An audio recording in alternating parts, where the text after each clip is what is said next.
This is the Wait For It podcast. Hey everyone, welcome back to the Wait For It podcast. I'm your co-host Phil Barrera, aka Phil the Filipino. And I'm your other co-host, Mr. Eric Almighty, and we have returned to this series called What Did I Miss? That has been promoted to a series regular. So we brought a couple of series regulars back to the fold for this edition to cover what you might have missed in the month of November. Yeah, Eric said that we will actually be able to get returning guests 5-timers jackets like they do at Saturday Night Live with our new Capital One credit card. The Wait For It podcast is presented by Capital One, member of FDIC. Stop, please. We're not for legal reasons. The Wait For It podcast is not sponsored by Capital One. So no, we're not. But I'm gonna try and get returning guests some sort of recognition because we have two guests that have also been paired up before. So very, very excited to bring everybody back in. First, let's get over to our Super Bracket Bros Cinematic Universe member, Andrew. Andrew, it's good to see you, especially since, Friendly Neighborhood Gamers went on a little bit of a hiatus, but you ventured into something new with the YouTube stuff, which is really, really cool. So it's good to see you. How are you? And welcome back. Hey, thanks for having me. Yeah, this is my first podcast appearance since the show took a break, so I was trying to figure out how to get my webcam to work starting this thing up. It's good to be back, though. It's always a lot of fun to be on the Wait For It podcast. Hopefully, like riding a bike. It's like a little bit of a test run before we jump onto Twitch in December for the holiday special, which I'm sure is going to go off without a hitch. There's going to be no technical issues with that many people on at one time. Absolutely. With that many people that haven't podcasted in months as well. But there's something about being on Twitch where it's like, meh, yeah, who cares? It'll be fine. But, and then let's bring in our other guest, returning once again, I believe her third time, Sid, aka Caught Redheaded. Sid, it's so good to see you. You and I were talking before Eric joined. This is like the first time in quite a while where we didn't get to hang out in person this year. So hopefully we can make that happen in 2026. But how are you? And thanks again for coming back despite your anxiety. Hello, yes, third timer here, and I'm still anxious. I've carried that through the whole time, but yeah, I'm glad to be here. Thank you so much for having me. I'm super sad that we haven't seen each other in over a year at this point, but at least glad that I can be here with you guys on the podcast, so thank you. Yeah, so Eric, I was telling her, we'll be making appearances at, like MegaCon and some of the other shows in Florida, so we'll figure something out, and, hopefully we'll drag Andrew along, and we can all finish Black Adam together. So I think that's what we should aim for in 202026. Then I guess we'll die happy. Yeah, no, I'm gonna check my calendar. I think Late to the party, booked. Black Adam. Nope. I'm booked solid, Phil. I just checked. That can't be true. We share a calendar. Anyway, guys, thanks so much for joining us for the November edition of What Did I Miss? Like Eric said, this is it is going to be promoted to full-time status in 2026. So this is like the last, it's kind of, no, because it's coming out in November. So it's not, it's officially part of the rotation here at the Wait For It podcast going forward. If you missed our last episode of The Game Room Where It Happens, we took it out back and double pumped it in the back of the head because we talked about Fortnite and it is gone. Soon to maybe be replaced by something very, very soon that Eric and I need to discuss. But very, very excited to at least have the opportunity to continue hanging out with friends on What Did I Miss? If you've not listened to this episode before, it's our most casual episode we do each and every single month where we talk about any pop culture stories that you may have missed in the previous 30 days. So very excited to jump into this here. And if you want to know where you can find the rest of our content, as well as where you can find more of Andrew and Sid, make sure you stick around to the very end of the episode, and we will let you know where you can find all of that. But Eric, if you want to get our participants prepped for what comes next, because we've made some changes since they were on What Did I Miss last time. Yeah, so if you're a fan of the show, you've been on the show before, you have any idea about me and Phil, we love a good wheel. Well, Phil has ventured into the unknown with our mixture of things, and I believe we're starting off with his favorite, unless I'm wrong, Phil, but we will be doing a couple of different variations other than just the wheel to determine who is going to go next. And for our first one, Phil, I'll let you let us know what to fully expect, but you usually do a nice little mixture. Okay, so I found one that's maybe not necessarily in the best, taste. Okay, that's not what you want to hear. So for me, it is similar to... Oh my god. It is a Phil. Thanksgiving themed race. Phil, these are normally okay. Hold on. For context, What? Hold on. For context, For the listening these audience. these are usually horses. These are usually horses. Does that make I it did better not- what you're about to say? I did not know that he was going to be doing a Thanksgiving Thanksgiving themed. themed. There are 2 pilgrims up against 2 Native Americans. Native Americans. I just Indian. Sandwiched between Best Buy Black Friday ads. yes. Oh yeah, how fitting. Yeah, this website is riddled with ads. Ads. We have to crop that out. No, it needs to stay. Yeah, it's a part of it at It's this point. beautiful. All right, well, What does the commentary on this look like? all right, Sid, why is your winner, guy so sad? winner gets Man, Plymouth why Rock. do you think? I don't think that needs an answer. There's a lot of reasons as to why Sid's character I could guess be they're sad. both sad. Yeah, they both look sad. They're all pretty upset. But the one that that's they're in this happiest is situation. definitely Eric's. Eric's character is definitely feeling pretty good in his get up Yeah. there. Or her get up, or their get up. I don't know, whatever. I mean, We're not really not sure. a guy-girl thing. So, all right, Eric, what is the countdown for this? Yeah. I don't even know what is happening. What are we supposed to do? Well, so we're gonna count down and then we're gonna say something, but it's not spin that wheel. In the honor of probably what we're looking at, I say we go 3, 2, 1, steal that land. I think. You're not getting That- my voice saying that. No, Nope. no, okay, no, okay. Andrew's like, that was AI. Yep, not me. Maybe let's. I don't know. Chase Happy that turkey. Thanksgiving. Chase that turkey. Chase that turkey. I like sounds chase good. that turkey. Chase that turkey sounds good. I would vote for that. All right, let's Okay. do that. All right, we're gonna count down, guys. Everybody knows the drill. And It's I will just- provide commentary for It's the just race. a little different. That's all. It's just, Just a little different. Yeah. So yeah, let's count down. We'll go 3, 2, 1. Chase that turkey. turkey. All right, everyone's off. Phil is off to an early lead here with Sid in second place. Eric is way far behind, but he is making a push here at the end. Will Eric? Oh no, Eric and Phil. Oh yes, I got what I wanted. Just yes, I get to carried go first. through. I get to go first. Sid, I think for you were in revisionist last history throughout- there. throughout Not that. suspicious at all. That's crazy. They're all still living prosperously in the woods. Oh, thanks for that, Phil. That's yeah, great. you're very So welcome. yeah, last episode of What Did I Miss on the podcast? That's probably why my computer's running so slow, is because of this fucking website. So it is a mess. Okay. I wanted to make sure I went first in case Andrew took my story, because Eric, you probably can guess what I want to talk about, and it's the Steam machine. And because I figured it would be on all of our minds, it is something where, a very exciting reveal that came out is that Valve will be releasing essentially an in-home console. They're calling it the GameCube. It looks like a GameCube as well.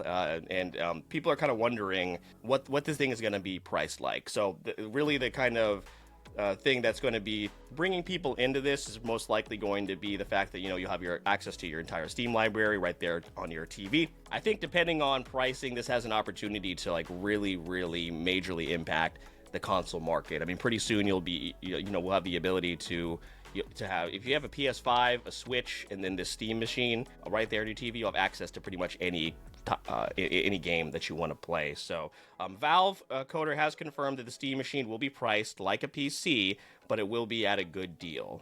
So this is an article from PC Gamer. The Steam machine might remind you of a console. It's a cute little box instead of a monolith of noisy fans. It's well suited to play on a TV, and if you don't have to build the damn thing yourself, it's a lot like the Steam Deck, but it might cost quite a bit more than Valve's celebrated handheld, which is what Valve coder Pierre-Luc Griffet confirmed on a podcast appearance. He said, quote, "If you build a PC from parts and get to basically the same level of performance, that's the general price window that we aim to be at. Ideally, we'd be pretty competitive with that and have a pretty good deal, but we're working on refining that as we speak. Right now is just a hard time to have a really good idea of what the price is going to be." when asked if the Steam machine would be subsidized like a console, which tend to go for around $450 to $600 these days. He said no. That isn't to say that the device will necessarily be priced like a pre-built. As he continued on the podcast, obviously our goal is for it to be a good deal at that level of performance, and then you have features that are actually really hard to build if you're making your own PC from parts. So again, this is really going to depend on pricing. I am pretty much committed to like budgeting this thing in somehow in 2026, because I would love to. One of the things that we talk about here on this podcast, Eric, is some of those story-driven games that I bought on Steam. I don't want to sit here at my desk in my computer chair to play them. I'd much rather play them, in the comfort of my room, my game room, wherever, my living room, wherever that may be, and get through those longer narrative-driven games. So, Andrew, I want to throw it to you first as our resident gaming expert. So what did you think about this announcement? Do you think it will be affordable? And is this something you would consider getting, or are you just going to, go with a PC? Yeah, well, I have a PC, but similar to what you were talking about, like having the option to sit in your living room or on your couch or whatever is definitely tempting. I think I'm curious to see what the price is, because they say it's going to be more in line with like a PC, and there's all the issues going on right now with like AI data farms and stuff buying up all of the RAM and components and stuff out there that's causing prices to kind of skyrocket. But I think that this is just a really smart move as far as making Steam accessible to the casual gamer, because PC gaming still kind of has that, that it's like a stigma. Yeah, like a stigma around it of, well, that's too much for me. I'd rather just buy a console and plug it in and play it. And this allows you to get that experience, but with Steam. You mentioned all you need is a PS5, this, and a Switch. You don't even need a PS5 if you're patient. Most of those games are coming to Steam now too. So it really is just this and a Switch if you care about Nintendo games. The other interesting side of this, and it kind of started with the Steam Deck, but it's Valve is kind of pushing their operating system a little bit. Like that's kind of a subtle thing that's happening, because they're using their own Linux operating system that to run on these different devices that they're putting out, and it kind of feels like they're trying to test the water a little bit to see if maybe they can compete in that arena as well and put something out there to compete with Microsoft and Apple as well. So it is really interesting. Steam can kind of do, or I guess Valve can kind of do whatever they want, because they have just, it feels like infinite resources and infinite money. So is this a weird time for them to finally dip their toes into this more, I guess, casual market? Maybe the test was the Steam Deck. They're like, hey, we'll put out the handheld first, see how that does. And then if that does well, which I think it has done well, then we'll broaden that and start selling more, plug and play kind of devices. Me personally, I'm excited. I think I will get one definitely at some point. I just don't know if it'll be right at launch. If it's priced competitively, I feel like this thing is going to be impossible to get at launch. It's going to be like going back to when the PS5 and the Xbox Series X came out, and we were looking for bundles and trying to buy them from Kohl's and, crazy things like that. And I didn't have to call me out with the Kohl's thing. that felt targeted. Hey, but you got some Kohl's cash, right? I sure did. But yeah, it is kind of down to price for me, because I still haven't bought a Switch 2, and that's another thing that I probably will get at some point. But it's like these consoles and devices they keep creeping up, and my salary's not creeping up with them, so I kind of have to be a little bit more choosy these days. Yeah, one of these markets is not adjusting, and that is our salaries. So that is a really, really good point. And you bring up a good point, too, as well, because, I think I can speak for Eric on this, too. Before we got gaming PCs, the whole concept of, playing some of these games and, what is Steam, it is a little bit intimidating until you see how amazing this interface is. And I think that's a huge thing that, obviously, the Steam machine would bring to the market as well. Not to mention the sales and stuff that are always happening through Steam. It's like you can build up a backlog in basically 1 week on Steam. Yeah. How beneficial would it have been for you, Eric, back in 20 whatever, to have bought Watch Dogs 1, played it for an hour and a half, known that you didn't enjoy it, and be able to return it? You know what I mean? It's just something that's man, I wish that was available on PlayStation. You know how you have to go through a gauntlet to get a refund from PlayStation. You come out like bloody and bruised after talking to customer service to try and get any kind of refund from PlayStation, and even then it's like not going to happen. So yeah, Sid, what do you think about this? Have you been keeping up with any of the news? I know, and again, all of us have gaming PCs. Is this something you think, again, if it was priced competitively, that you would attach to a TV to use for more casual stuff, or even play some of your other library on, like, a bigger screen?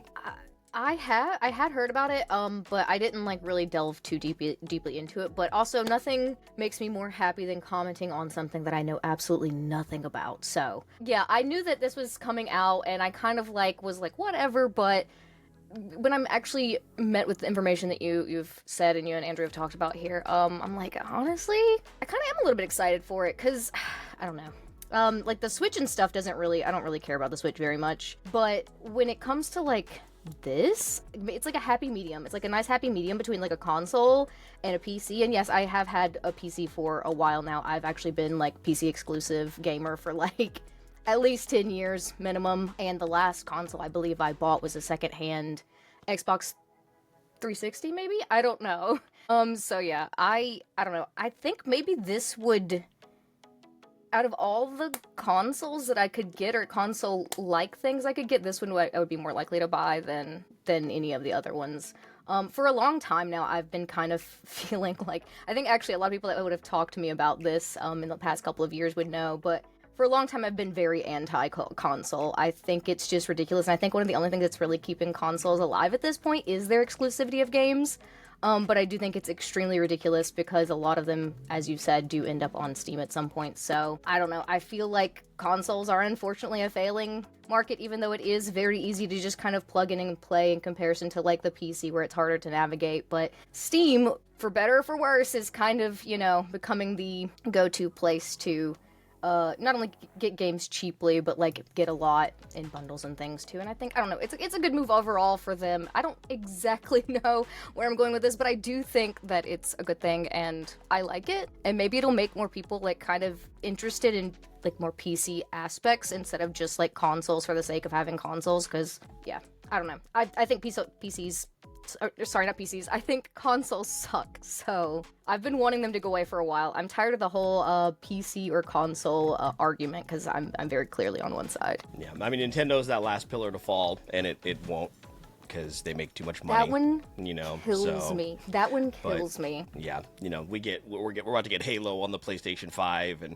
like you said, Andrew, all the PlayStation exclusives come to Steam eventually, so like you just have to wait it out. Xbox is really the one who's just Dylan's not here, so no one's here to defend them.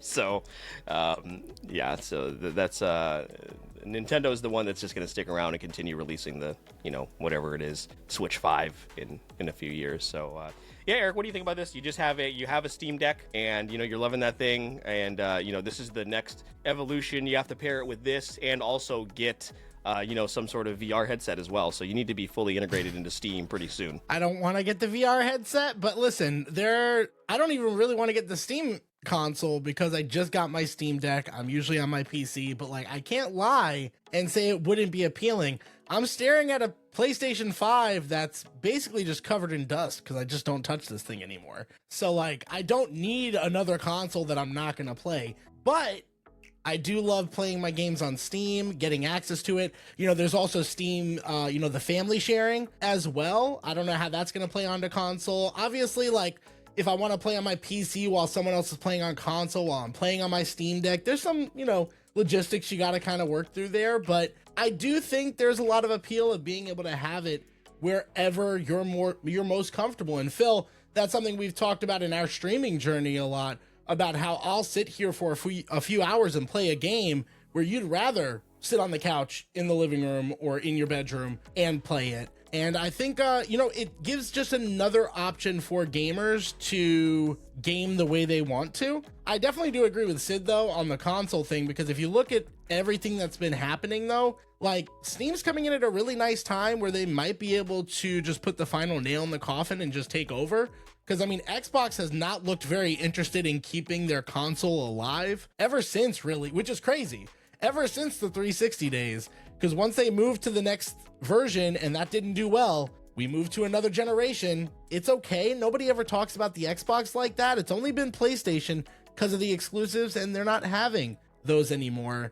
I think you guys nailed it right on the head, and I think maybe next decade from now, like, we're not going to be talking about consoles the same way we are now. I wonder what that looks like. I think we're starting to get more glimpses into what that could be. Yeah, it's going to look like Steam with their plug-and-play PC, Microsoft with their plug-and-play PC, because Microsoft is 100% moving out of the console game. If Xbox wasn't such a recognizable brand at this point, they would just start calling it Microsoft Gaming, because they're trying to pack it in with your TVs, with everything else. Like, they're not interested in the console thing anymore. They want you to subscribe to Game Pass. But something you guys were talking about with the Steam stuff, it's like similar to what Apple, their whole idea is like getting you into that ecosystem. And then once you're in, it's like, oh, well, I have my library in my handheld device. I have it on my VR headset. I have it on my comfy console on the couch. And I think that's really smart, especially since the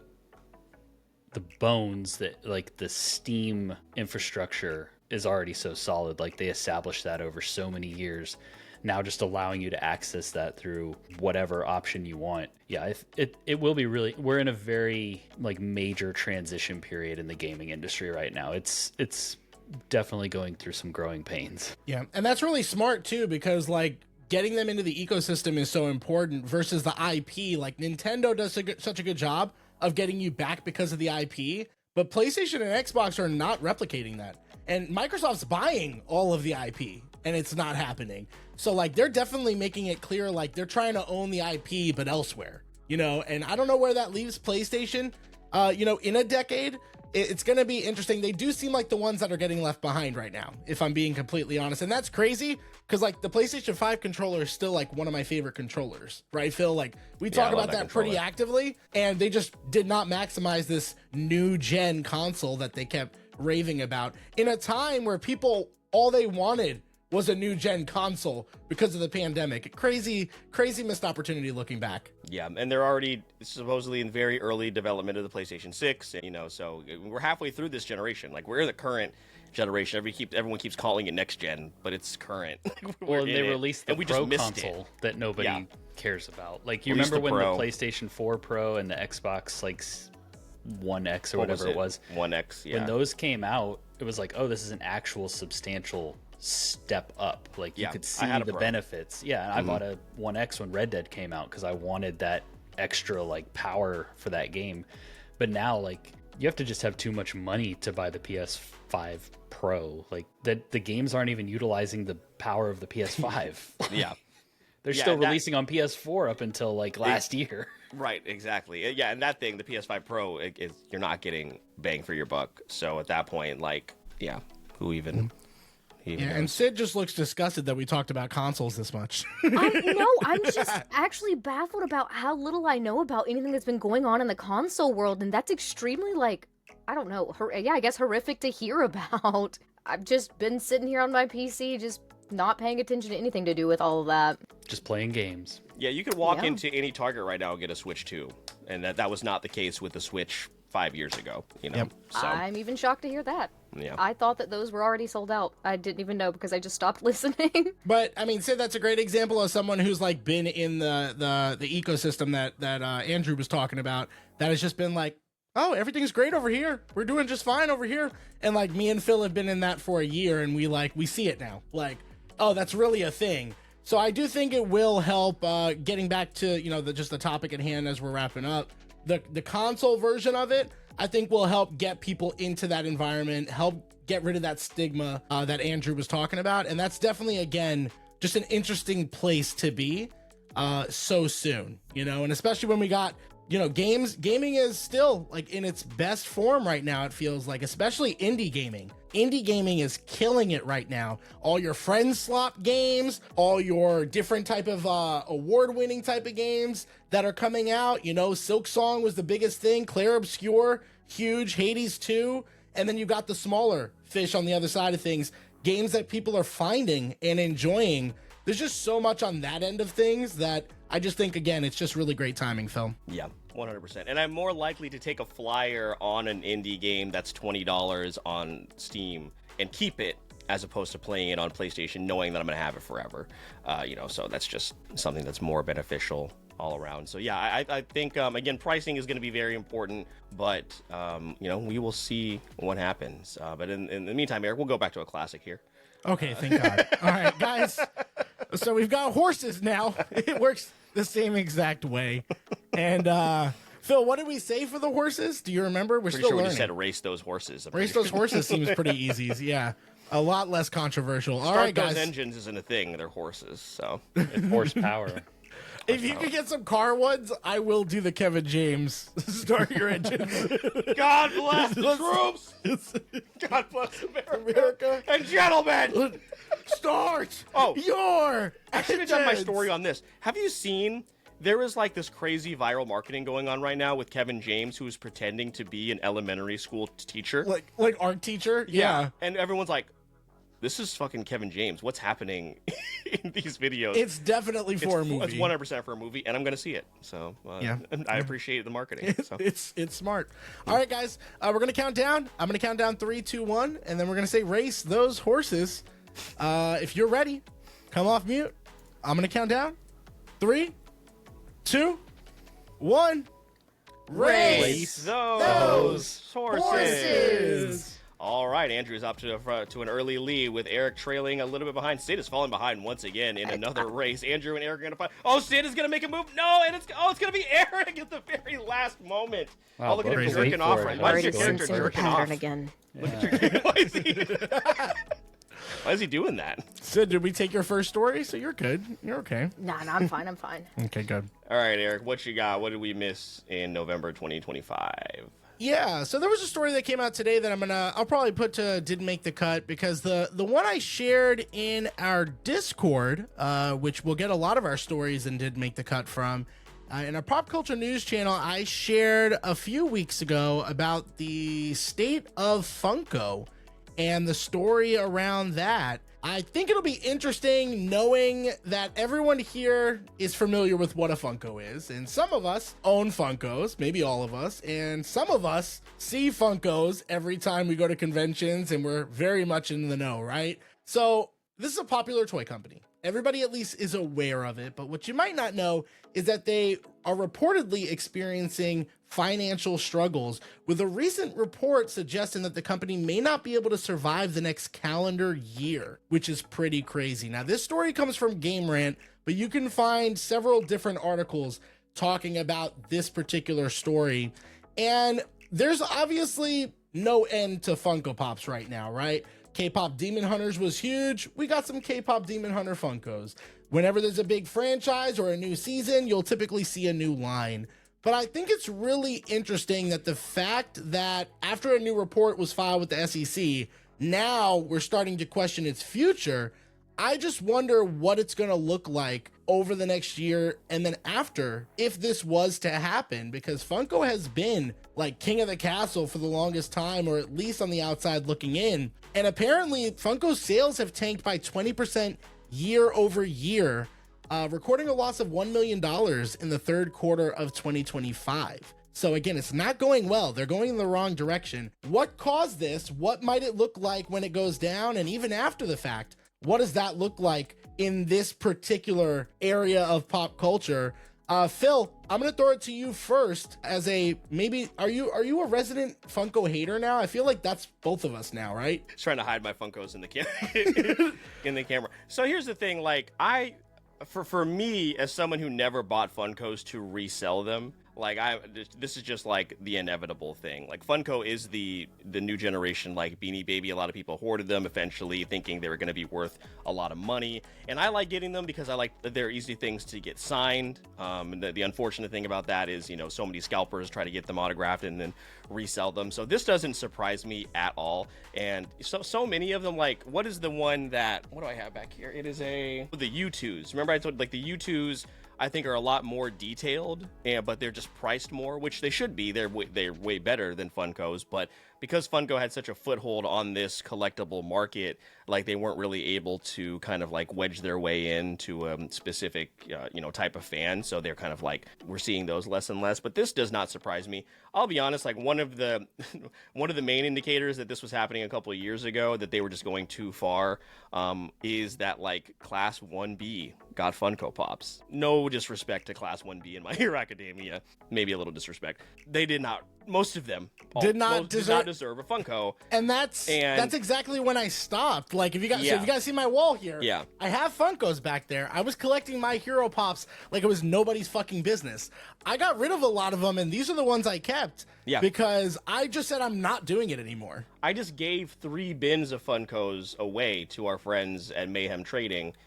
To give away to kids, because there's so many of them were just sitting around. I was never going to be able to display them, and I just gave them away. And there were some startling purchases in those bins. I was like, why the fuck did I buy this? So I buy a Funko now. Like, it started off where I just wanted to buy the ones that I wanted, then it turned into the ones that I wanted, ones that nobody else has, which I still do every once in a while, and if I find one I like, I'll get it. But now I almost exclusively buy them just because I know I can get them signed by like people we work with or anything like that. But yeah, I am past the point where like I want to get them. I mean, they were always pretty low effort when it came to the details, aside from some of them.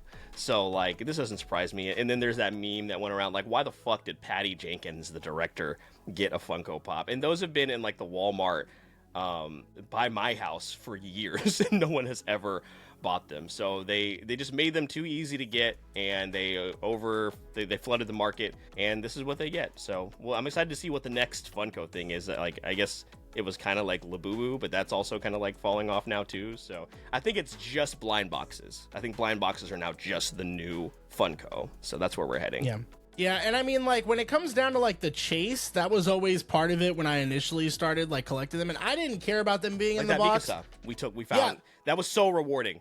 The Mikasa that I'm looking at over to my side is one that I display because, like, when we finally found it, like, it wasn't an amazing Funko. It was the fact that it was harder to find. My L with cake, L from Death Note, and his little cake, and he's, like, bending down to eat guys, it. For years, Eric would come out to Dallas to visit me, and he'd be like, do you have L with cake? Do you have L with cake? And each vendor was like, no, either I just sold it or I haven't been able to find it, and yeah. And then when I got it, I was so happy. But that died down over the years, and then again, we started seeing them miss out on huge opportunities where, like, people would want certain Funkos, and they wouldn't come out till, like, a year later, or, like, they would just be way too late. And then there would be Funkos that nobody asked for, like you mentioned, Phil. So, Sid, it looked like you might be happy for their downfall. I feel like at this point, everybody kind of is. We're kind of over it. There's always going to be collectibles, but how did you feel about Funkos from your point of view? Okay. I was pretty excited when we first started the topic, but I guess all in all, I'm pretty impartial. To be fair, like, in my entirety of going to conventions and stuff, I've been not very interested in figures of any sort for the most part until more recently, and when I started becoming interested enough in any kind of figures, I will tell you the Funko ones were not the ones that I would ever have been interested in purchasing. Actually, I have one, and it was from a very good friend. It was as a gift, and that's the only reason I kept it. But yeah, I guess I'm relatively impartial, but I'm also kind of glad to see them go, because I hate going to, like, shop around at the, at the convention and just seeing walls and walls and walls of Funko Pops, and a lot of vendors don't even often bring other stuff, and I think that it's like, I don't know, kind of just the majority of what you see, and not only have you already mentioned it and all, like, but it's so watered down. It's just like, I get so exhausted of seeing them, and yeah, the details were so just plain. I've seen people, like, remake them and make them look way better, and I'm just like, I would buy that. But while I said I'm pretty impartial, and I still am for the most part, I can't say I'm sad to see them go. Tired of looking at them, actually, people haven't talked about them for a while, really. I was gonna say tired of hearing people talk about them, but back in the day when they were more popular, I was so over them. And that's a good point, the fact that you see more of them than you hear about them. Like, they're all over the place still because people are trying to do those resells, and like, when you look at those huge shelving, again, as somebody who doesn't go in there, Sid, you might not know this, but when I walk in there these days, it's been less and less, but when I do it, I like try to stick to a wall or like a theme, like, okay, anime. Because if I walk away from this anime section, I'm going to be in like every span of pop culture and the most random pops. I'll see a Parks and Rec pop next to a Marvel pop, next to a Nightmare Before Christmas pop, next to a Moana pop, next to this one. It just keeps going, and Next it doesn't to Patty stop. Jenkins. Next to Patty Jenkins. It just doesn't, it's endless, and it's not fun to walk through anymore. It's honestly chaotic. So Andrew, what is your familiarity with Funkos? What's your relationship with it? What are your thoughts about it? I'm gonna get you a fill Black us Adam in. Funko. Fill us in. I'm gonna get each one of us, the four of us. What Funko Pop do we Black need to Adam get you? Bros. That's what we're gonna call ourselves. Hold on, let me go change the name of the group Don't like chat. that. Don't like that. Relationship is a strong word. Yeah, I've never really liked Funkos. I think it was probably pretty obvious that they were headed down the wrong path when they teamed up with GameStop, another failing business. And I think the reason that they're not selling anymore is that all the collectors ran out of wall space, and so they're just like, well, we can't fit any more of these things. But also, yeah, it reminds me of Telltale Games a little bit, in how they were just basically trying to make a game out of any IP that would come their way, and they just spread themselves too thin and ultimately had to shut down. The amount of Funkos that are just these, they made them for the one fan that would buy it. It's how is that a really smart business strategy? And I think it happens to a lot of businesses that hit that kind of viral success where they really spike, and then they just kind of overreach because it all happens so quickly. And then when things settle down, they're like, oh, we overreached here, and now we're in trouble. And so, yeah, for me, I have no emotional or any sort of attachment to Funko. If they die, it's not gonna affect how I sleep at night or anything. They're just, like you mentioned, being... Picture Andrew in a deep sleep, Patty Jenkins. Patty Jenkins Funko. He has a nightmare where Patty Jenkins' wall of Funko Pops just falls on it. I think of my sister got one that was Dean Winchester from Supernatural, and he's got this knife in his hand, and he ended up my kids ended up with that Funko somehow, and it's just this little Dean Winchester with his knife in his hand, and I'm like, who is this for? I mean, who's still wants Supernatural Funko? I mean, I'm sure there's people out there, but yeah, it just, for me, I have no personal attachment to this. I think it's interesting kind of watching the story and listening to you guys talk about it, kind of being more on the inside and seeing kind of the rise and fall of the demand. But for me, I never got into this craze, and at this point, I'm probably glad that I didn't. Yeah, I mean, it's the right move. Well, guys, we are in luck. I just created a new group chat in Discord. Funko Fusion is now on sale on Steam for $7. Oh my God. Should we stream it? Yes. Now, if it's a video Absolutely. game, yeah, sure, but only if we play on console. Oh yeah. Sorry, Sid. Sorry, Sid. Dust off. I don't know if it's on 360. We'll check. But even though, so the Funko Fusion game was not well received, and Shocking. they put a Mostly lot negative. of they put a lot of stuff on that, into that. I don't know. That probably didn't help. But yeah, Funkos. That was my story. Is they're dead. They're dying. They're finito soon. And I think if Funko had come out with a game maybe 10, 15 years ago, it may have worked. So, it is what it is now. So, yeah, not... I have a friend that used to collect a lot of Funkos, and he ended up selling them and was able to purchase his house. So Jesus. That's it helped. crazy. It wasn't just from the Funko Pops, but it helped a lot. I hear. Yeah. Yeah. The prices on them can get crazy. From a collectible standpoint, Funko definitely made its mark, but no, it just wasn't enough. But yeah, now we are back to the tradition as it should be. Man, I can't keep up with all these different... I listen. I don't control things here. this is Phil's baby. We let him do whatever he wants, so he's happy, and then Yay. we just chew him along. You're letting me be myself. You guys know the drill. 3, 2, 1, spin that wheel. Andrew has been very enthusiastic about all of them up until now. We will see how this goes. Let's count down. 3, 2, 1. Spin that that wheel. wheel. Your voice gets so deep. Why did It just 3, 2, It 1. just gets In a world. That's just how it is. Jesus Christ. All right, Andrew. wow. Sid called it. This feels a little sexist, I'm not going to lie. It happened this way last time. It's okay. Oh, is that it? Did it? Uh-oh. Did it? No. So Maybe we are doing it on you purpose. heard it here first. Wait We for just it, want to save podcast, your wrestling sexist. story for last. So, all right, Andrew, what you got? What did we miss in November 2025? All right, well, my number one story Phil took. So we're dipping into the backups here. I think, keeping with my kind of gaming perspective on things, Call of Duty might finally be getting what they deserve. Talking about consoles failing, Call of Duty is starting to see some failure as well. So I have a couple like articles that I looked up prepping for this, other than just kind of hearing, things being talked about. But apparently in Europe, the game has sold 63% fewer copies at launch compared to Battlefield 6, and also 60% down compared to Black Ops 6 from last year. And then there's been a lot of talk about the player numbers on Steam. Like, I don't remember exactly what the highest concurrent players that it's hit have been, but it was significantly lower than expected. And then when the comparisons, the benchmarks for this have been Battlefield 6 being its like kind of biggest competitor this year, and then Black Ops 6 being its most recent entry. And it's been lower than both of those pretty significantly.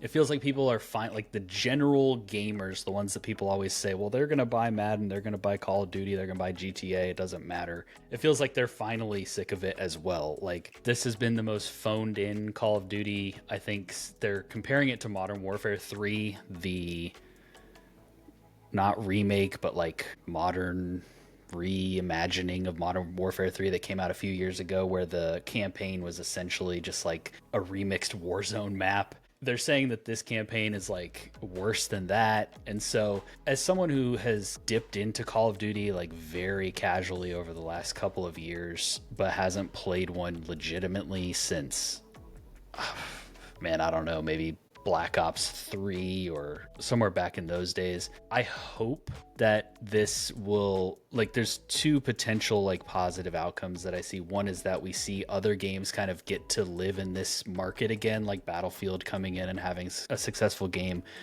We've been seeing Arc Raiders doing really well recently. It's not one-to-one with this game, but I feel like a lot of the player base is probably playing that instead of this. And I also hope that it will maybe force the publisher and Xbox, because they own it now, Microsoft, to look at this franchise and maybe kind of take a step back and do something with it instead of just regurgitating the same crap every year. That might just be wishful thinking, but seeing it fail a little bit is a good sign, because it's kind of like, for every year up until this point, it's been like, well, it's more Call of Duty, but everybody's going to buy it. It's going to be like the number one selling game of the year. And that's been true. But Black Ops 7 is not looking to follow that trajectory, at least not currently. Yeah, if there's one thing I love to do, it's watching the downfall of a franchise on YouTube. So I've definitely been keeping up with Black Ops 7 and just how much of a disaster it has been. I don't know if you guys know this, Andrew, you probably know. You can't pause the campaign. It is a totally online campaign. So if you go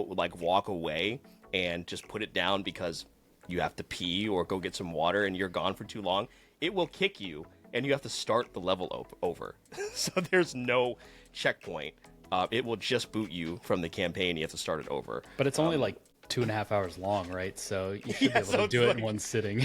Right. Also, that should be a sign if you have chosen to play the Black Ops 7 campaign. That's like your punishment anyway. So, why are you doing that and making those decisions? So, yeah, Eric, I'll throw this one to you first because, we were pretty heavy in the Call of Duty ecosystem for a good while. We got our fix, what was it, Modern Warfare, whatever the fuck we played a couple of years ago, and now we don't even touch it. And like Andrew said, we'll jump into a Battlefield Battle Royale every once in a while to do that. But if we want to do something that's like a competitive multiplayer, I would rather play an Arc Raiders. I'd rather just play Marvel Rivals once every couple of months, as opposed to jumping into this where they're just regurgitating the same crap over and over. Yeah, I mean, I think at some point I got sick of you asking me to download it to play it for a few hours, on Game and then Pass? we would never touch it. I'll It sign is. back up for Game Pass. Hold on, I have to delete everything on my PC. Used to be the best deal in gaming.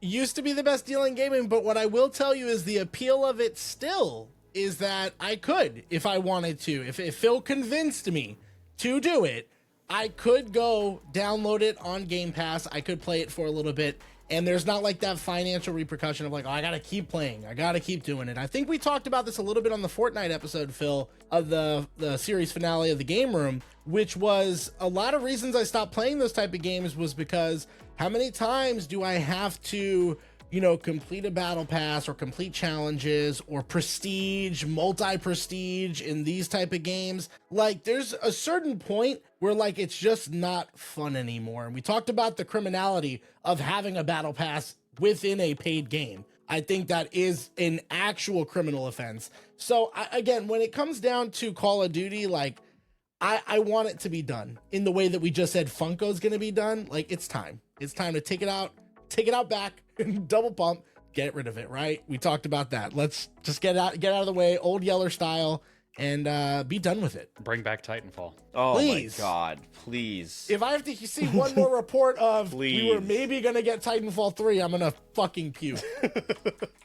They discussed Titanfall 3 and they ultimately decided not to do it. Here's Black Ops 7. Yeah, no, it's a disaster. Sid, what's your experience with this series? Did you ever jump into like any of the previous Call of Duties? Have you kept up with any of their downfall? And do you have any interest in downloading Black Ops 7 and streaming it exclusively through Game Pass? Are we going to download it right now? I have never been a Black Ops enjoyer. I'm not really that big into FPSs in general, but I have had some friends inform me of this, and I do think it has been hilarious to watch. I've definitely been enjoying the clips I've been seeing from streamers of people playing it and just being like, what the f- is this? Like, I don't know. I don't have anything much to say on this, but I'm also not terribly upset about it. But yeah, I think you guys pretty much covered everything that I would have said. Oh, there was one kind of interesting tie-in, though, I guess, that I wanted to kind of like throw out there.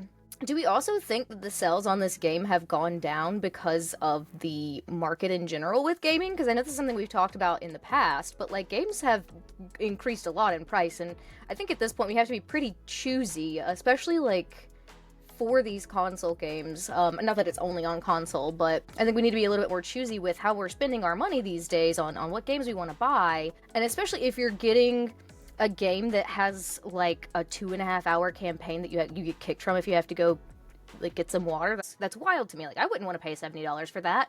But then we have so many other games, like Andrew mentioned, that have been like doing really well lately, Battlefield and Arc Raiders and stuff, and it's like, why would people rather like play a $70 game that has a 2.5 hour campaign instead of get 1 or 2 games for that whole game price? I don't know.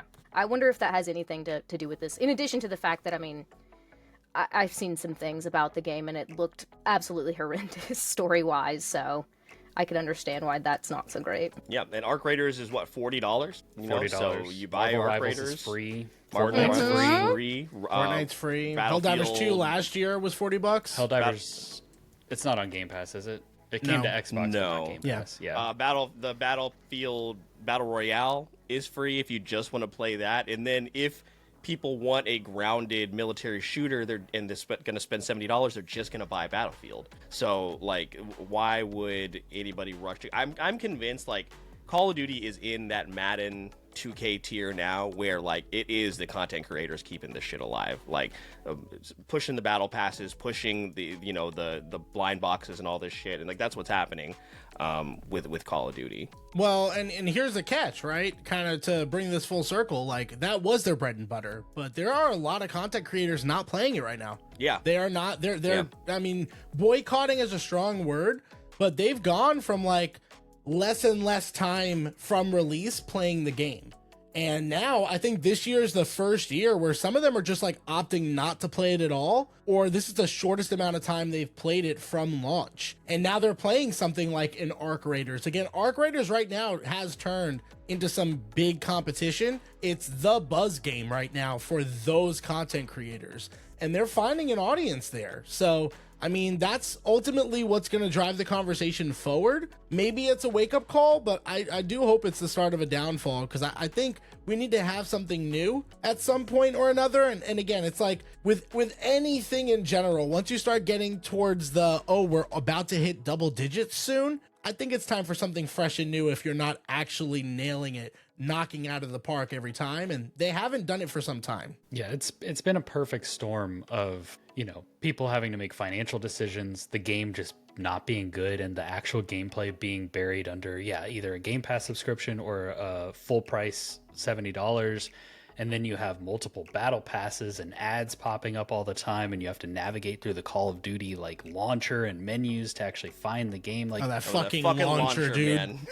It's literally, it's just a perfect storm for them, with them putting out a garbage product that people are starting to get exhausted by, and having to financially make decisions on like where they want to spend their money, while also being offered better, more enjoyable, funner, more rewarding experiences for free or cheaper. And it's all kind of just culminating in, hopefully, Call of Duty having to step down from its pedestal and either kind of reinvent itself to be relevant again, or move out of the way for newer franchises. Something like, it's gotten stale and it's gotten exhausting. Can they even if they were to step away, like what at this point could they offer? I think we've just moved on from the military shooter, maybe. I don't know. I mean, you say that, but Battlefield is doing really well. It's like right. So it's just, yeah. I mean, I think the Call of Duty gameplay at its core has always been fun. To like quick matches, arcade, time to kill. Like, you can get in, play 10 minutes, get out, you're done. Like, that has always kind of been what people come to it for. I think it's all the stuff surrounding it has become so much more of a focus, trying to sell skins and trying to compete with Fortnite, that like the actual game has taken a back seat and has suffered for it. And I mean, running around as Snoop Dogg killing Godzilla or whatever in Call of Duty, it's like Nicki Minaj and Beavis and Butthead. That should never. That's why what people I want in Fortnite, but I don't want it in Call of Duty. And that's why people were so refreshed with Black Ops 6, or not Black Ops, Battlefield 6, where it was like Battlefield 6 came out and it was like a grounded military shooter with the class, like it went back to that series roots and did everything that the fans wanted, and that game is doing really well. And so theoretically Call of Duty could maybe do something like that, but I saw some sort of a headline or blurb or tweet or something earlier that was like, they're not gonna be able to course correct by the next game, because that one's already set to launch next year. Like, it's probably past mid-development at this point, because they're just churning these things out. And it's crazy, because we used to go from Infinity Ward doing their Modern Warfare, and then they incorporated Sledgehammer, and they did like Advanced Warfare, and none of theirs were ever like the big ones. They did Infinite Warfare, and was it World War II or World War One they did that people liked, and then you had Treyarch doing the Black Ops series. But now Call of Duty and the like excessive monetization has gotten so big that they've kind of pulled everybody just into Call of Duty. We had Black Ops 6 last year, and now it's Black Ops 7. And like, so the whole plot and rotation and everything, even there on the development schedule, has been lost and thrown off. And so yeah, it's just a mess. I mean, pretty much you can look at most of the games and studios that Xbox decided to buy up and get involved in, and they've all kind of suffered from it. Yeah. So, again, you'd like to think that maybe they're going to look in the mirror, but they won't. Like you said, the next one, that's such a good point. The next one is already being made right now, and they're like, well, shit, what do we do? Yeah, the ship's too big. Like, they can't turn it at this. Like, if they start to course correct now, we'll see it at like Black Ops 10 maybe. You know that that scene, Eric, in Goldmember, in Austin Powers Goldmember, where he's trying to reverse the truck out into the hallway. And the guy's screaming, he's like, no! No, the one where he's stuck, where he's trying to make a 3-point turn and he gets the cart stuck in the hallway. That's like Call of Duty trying to reverse and like course stop. Yeah. That's crazy. All right. Well, he has no time. Oh my God. What's it gonna be? All right. What is it gonna be? I kind of wish I had found this a little sooner. So, do we have to do something for the final person? Yes, the answer is still yes. So, we are going to do something. Now, what that is a great question. Because I never know. It's either horses or Native Americans. All right. Who's gonna come out Now, of that? what? All right. I don't. Okay.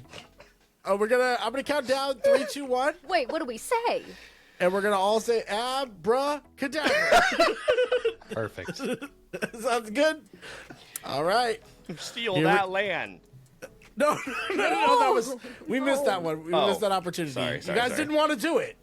You Andrew didn't want to didn't do I it. want to go on record saying that I didn't want to do it. Oh, well, all right, guys. Let's count to abracadabra. Ready? 3, Abracadabra. 1.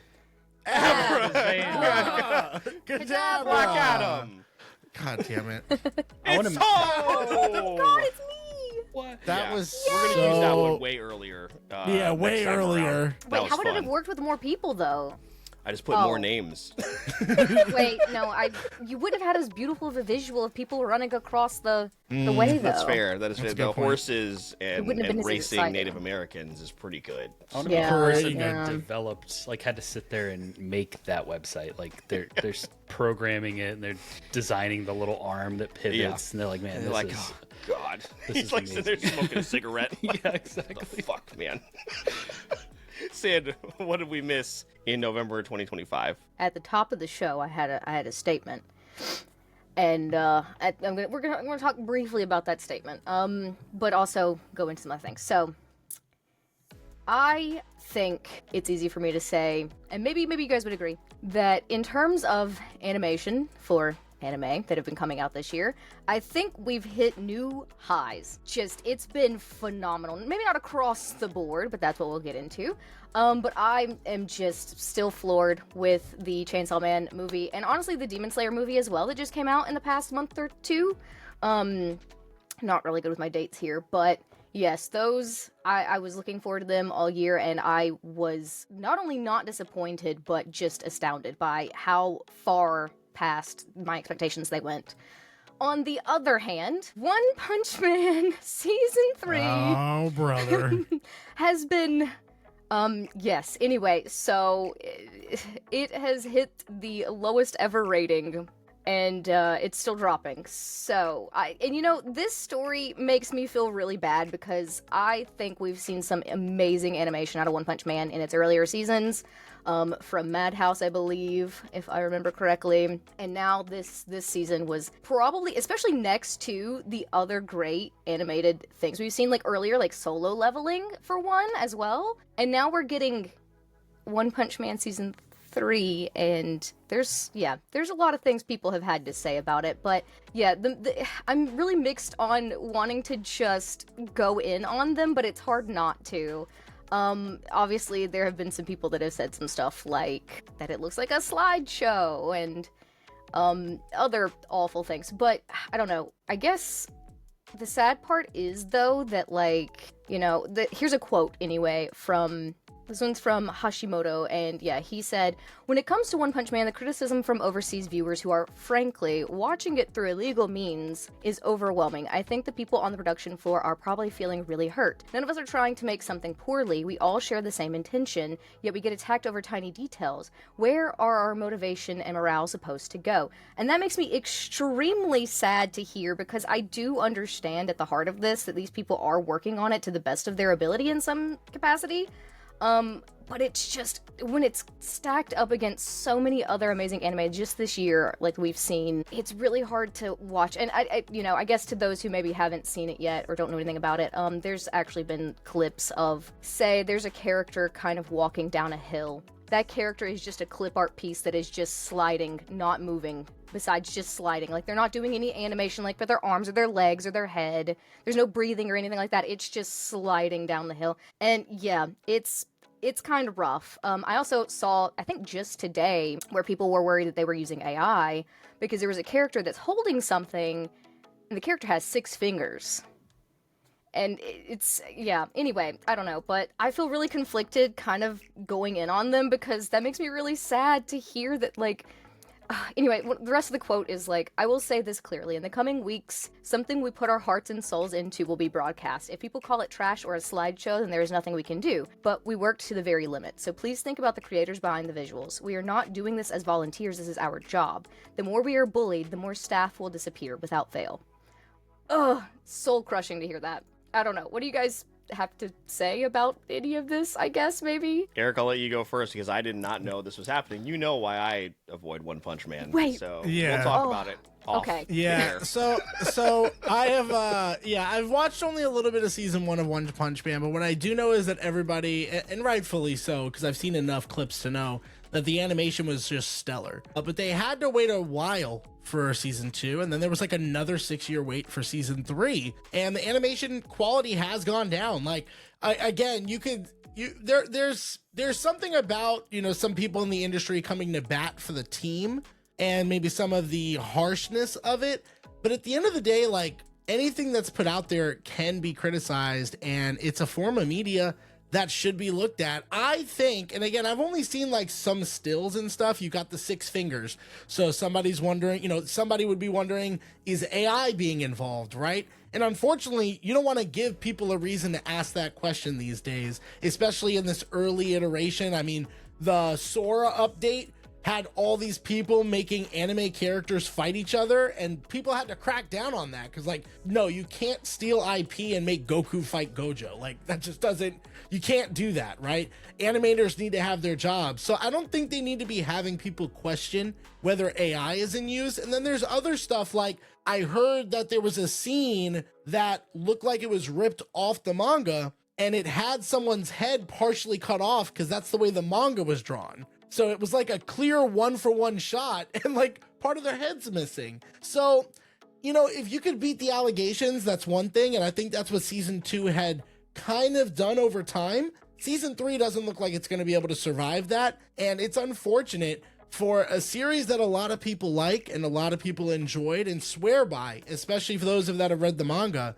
I personally have not kept up with the show, but I have kept up with the drama, and it has been very disappointing because, like you said, Sid, this is a year of like fantastic animation. Right now, the final season of My Hero Academia is going on. Fucking Christ, where has that been? Oh, I know where. In the movies that nobody asked for. Movies. That's where it went. Nobody fucking asked for. They brought the movie portion of Bones, the movie studio portion of Bones, in for the final season, and it looks fucking fantastic. So yeah, we're getting some of the best animation ever, but yeah, when you're getting the complete opposite with a beloved series, I can understand the the outcry from fans a little bit, to a point. Yeah, like I said, I had no idea this was going on. I do not keep up with One Punch Man for reasons that will remain private, but we'll talk about that again off air.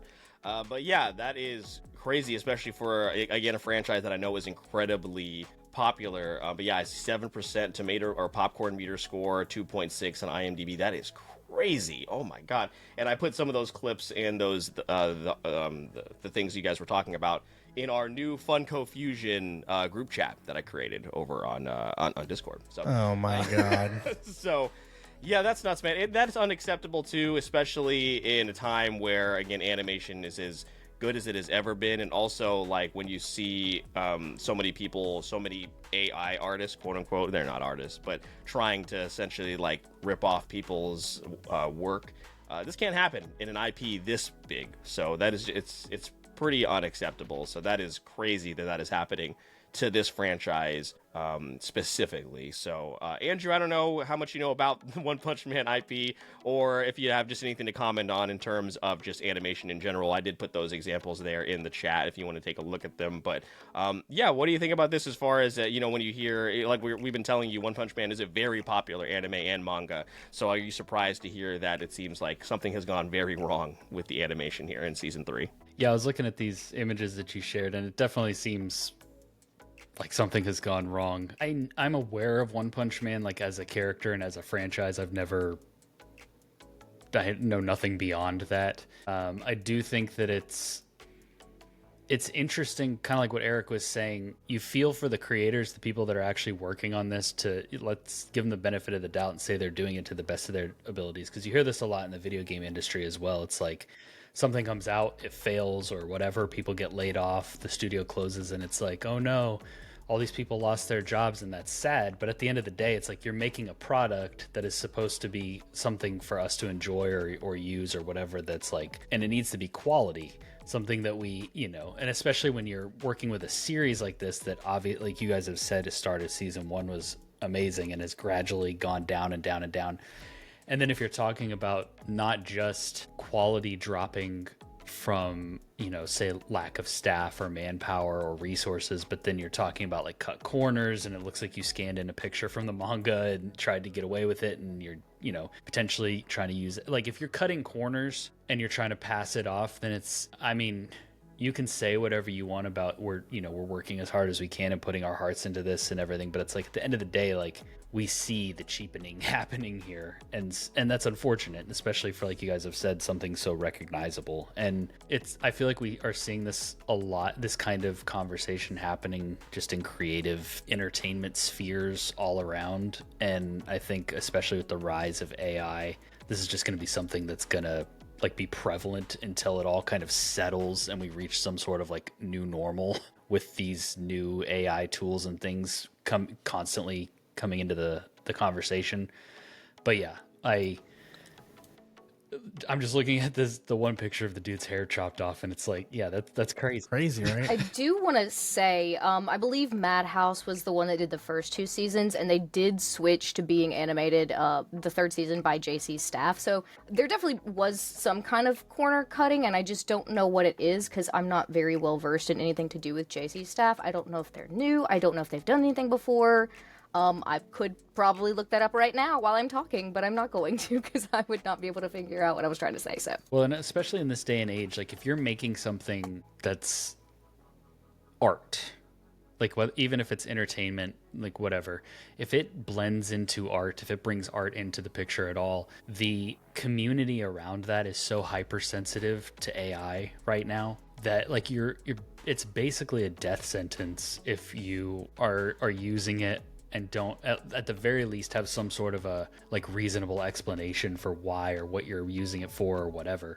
Because I know there was that anime announced, I think it was earlier this year, that they're making a anime based on Sekiro, Shadows Die Twice, and the trailer looked super awesome. And not even probably like a week after that trailer came out, there were all these articles circulating about AI this, AI that, and it's like you have to be ready, or you have to be prepared if you're using it in your creative process to be able to, like, I guess, show the receipts or, whatever. And if not, prove that you're not, because in this realm, people are so hypersensitive to it because it's like, it's this new, scary, emerging thing. And that's why I was saying, like, eventually, potentially, things will settle and we'll kind of find a new normal. But like right now, especially in the world of art, like people are hyper focused on that in particular. And so if you're cutting corners and your show looks like crap, and then there's the potential that you're using AI and that's the reason, like that's kind of just you're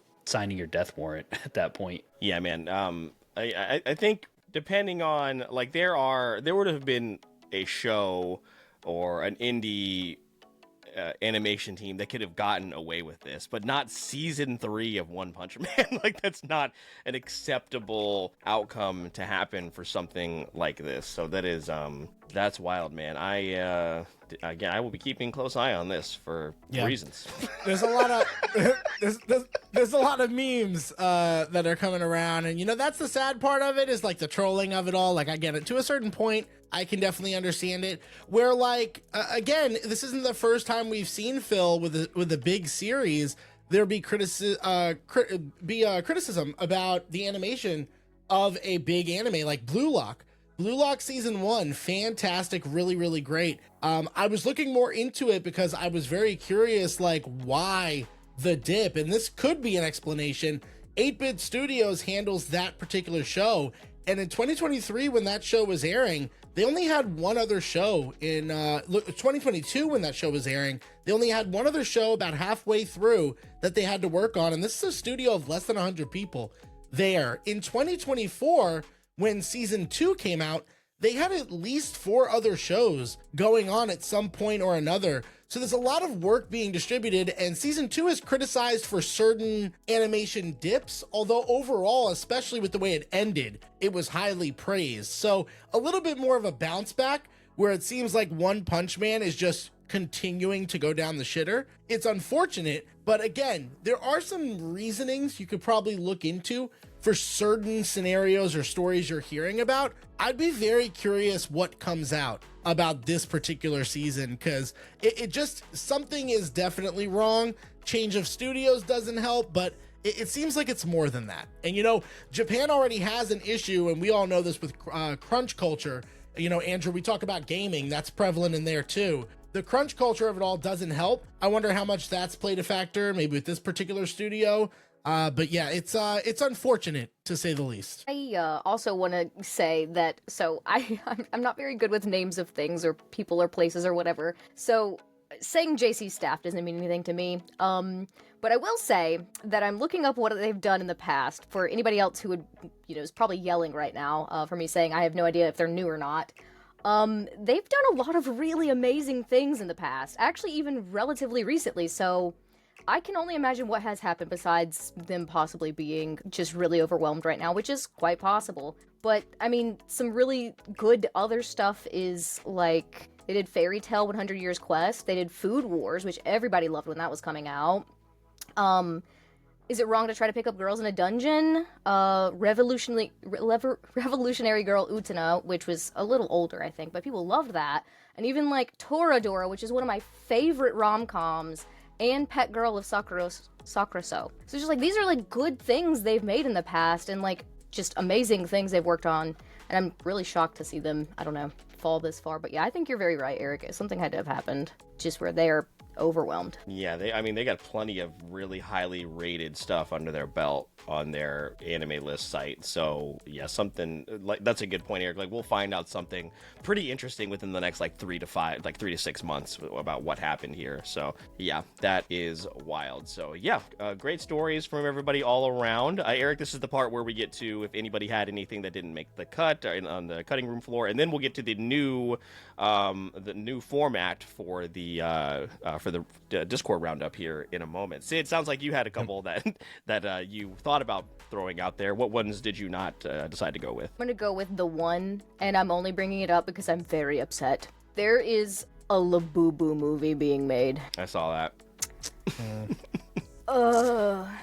And the trend is already dying. The Labubu trend is already dying. So Yeah. I guess, I don't know, anything for kids these days, to be fair. And kids really honestly do make a lot of sales and things. Like, And there's you know a your Skibbity parents Toilet enough. movie coming out, so anything's possible. So, There is? yeah, I think Michael Bay is directing it. No. That's a crazy fucking sentence. Yeah. You didn't know that was happening? No, I didn't. That's crazy. Yeah. I'm not happy that I knew that. Now all of you know it. So. Or that you had to say that out loud. Yeah. Yeah, no, I'm This will haunt me. not happy. That is tough. Andrew, you taking the kids to see the Labubu movie? I don't even know. Yeah, are what you guys that a is. Labubu household? No, not yet. Okay, we'll get you one. Wait, We'll you get know you what one Labubu along. is? We'll send it to you with the I'm so Black Adam jealous. Funko Pops. Oh, thanks. I'll Eric is throw 'em looking away for for it you. right now. Do you want to put it in the Funko Fusion group chat? Yeah, or- I'll put it in the chat. Yeah, we'll Any- this work. Any future correspondence, please find me in the Funko Fusion group chat. Why did it send like Why does that? that, Eric? What is happening? Why did Have you it- ever done? Yes, like- download it and let it curse your whole No, Yeah, I life. what is- definitely- Jesus, hold on, I'll just- Eric. I'm- Oh my, I'm I'll sorry. do it. What is I happening? copied it. Uh-oh, I'm screen recording. Oh my god. For Christ's sake, Can man. someone say- How do you scream, Eric? Jesus I don't Christ. know. There you go, Labubu. Yeah, I've never seen that before. That's a Labubu. Where did that come from? I'm so jealous Japan. of you. No, so I have actually, no I think it's the origins. I'm not very good at all this, but like the origins are something like it was like an old, perhaps Chinese. or Korean, like Yeah. like funny little cute character or something, and then one of the K-pop not actresses, K-pop groups, Idols. Like, idols. Thank you. Like was like, oh, here's this little cute guy I have, and everybody was like, oh my god, a Labubu, and then like they just went ape shit over it. So everybody was just like, I've they been just looking saw for her your with sweet and one sour wanted chicken it. ass. Sorry, I just like throwing in that Rush Hour quote whenever I can. Well, you know what? We might get a new Rush Hour film if this Paramount Warner Bros. deal goes through. So yeah, let's not talk about who's behind that. Anyway, yeah, I don't want to talk about it. Andrew, do you have a story that was on the cutting room floor? Yeah, similar to my Call of Duty sucks now. The Witcher TV show sucks now. I mean, it's been sucking. Season 1 was like, okay, they made some changes, but you know, you expect that with a TV adaptation. And then from then forward, it was like, this is garbage if you enjoy the source material. And then Henry Cavill leaving, massive big deal in the nerd communities. He was like the one thing retaining any sort of like heart in that show. And apparently, I haven't watched this season. I've watched some reviews on it and stuff. I don't have Netflix anymore because they don't let me use my dad's account. So, you know, this season though, it's getting like, it's got a 58 tomato meter, 20 popcorn meter. Like nobody is enjoying it. People are saying that, you know, Liam Hemsworth is fine. Like, it's not his fault, but he's not Cavill. Like, Cavill was the one that definitely, like, he got kicked off because basically the showrunners, the show writers, like, they didn't like the source material. They thought they could write something better. And he would push back against that and say that he wanted his character to do this or do that because it was, you know, closer to the source material. So apparently, you know, all that came to a head. He ended up leaving, and it's just somewhat satisfying to see the show flopping after that, because it's like you have the potential here to do something really special, to have kind of a Game of Thrones-esque series on your hands, and you just completely mishandled it. The spin-off Netflix show that they did was just god awful. The animated ones that they've done have been cool, like visually. Talking about animation, they kind of look like the Castlevania shows that Netflix has done, but also as far as like the lore and stuff, take a lot of liberties. And then apparently, looking at the articles prepping for this episode, they came out with some sort of a standalone little movie thing for season 4 about the rats, which is like the gang that Ciri gets involved in when she's separated from Geralt.